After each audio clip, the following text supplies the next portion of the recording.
आउज़ुबिल्लाहिमिनश्शैतानिर्रजीम बिस्मिल्लाहिर्रहमानिर्रहीम।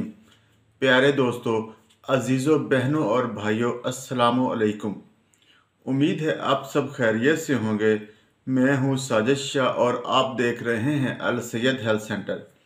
प्लीज़ हमारा channel subscribe कर दें और लाइक और शेयर ज़्यादा से ज़्यादा करें।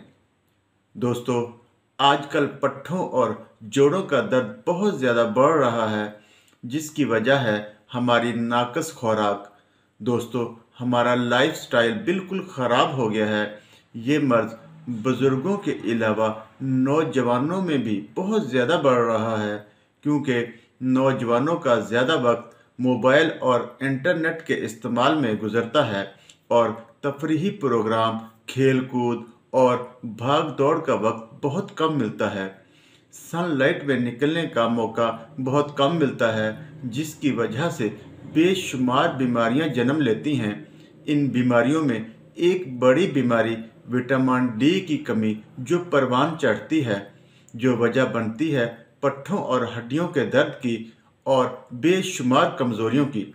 दोस्तों, अपनी खुराक को बेहतर बनाएं। हम जितना ज़्यादा अपने डाइट को बेहतर बनाएंगे, उतना ही ज़्यादा अपनी सेहत को अच्छा पाएंगे। दोस्तों, आज मैं आपको जोड़ों के दर्दों के लिए एक तेल तैयार करने का तरीका बताने वाला हूँ, जिसके इस्तेमाल से दर्दों की तकलीफ में बहुत ज़्यादा फ़ायदा पहुँचता है। दोस्तों, आपने चुकंदर को ले लेना है और इसे पानी के साथ अच्छी तरह धो लेना है और फिर आपने चुकंदर का पत्तों समेत 1 किलो पानी निकालना है। इसी तरह अरिंड के पत्ते ले लेने हैं और अरिंड के पत्तों का आधा किलो पानी निकाल लेना है और 1.5 किलो तिलों का तेल ले लेना है। अब आपने इस तेल में अरिंड और चुकंदर का पानी मिलाकर हल्की आंच पर पकाना है। जब पानी खुश्क हो जाए और तेल बाकी बच जाए तो उसे उतार कर कपड़े से छान लेना है और तेल को किसी साफ बोतल में संभाल कर रख लेना है।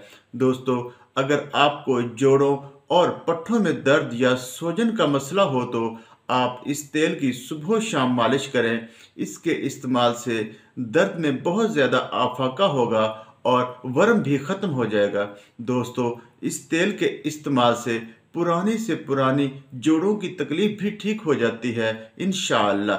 दोस्तों, अगर आपके कान में दर्द हो या फिंसी वगैरह हो तो इस तेल के दिन में 3 से 4 कतरे सुबह दोपहर शाम डालें तो कान की तकलीफ ठीक हो जाएगी इंशाअल्लाह।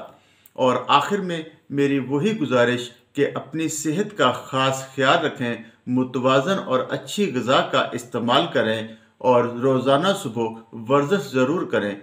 खाना 32 बार चबा कर खाएं और पानी खाने से आधा घंटा पहले या खाने के 1.5 घंटा बाद पिएं। अल्लाह ताला आपका हामी व नासिर हो। अस्सलामु अलैकुम।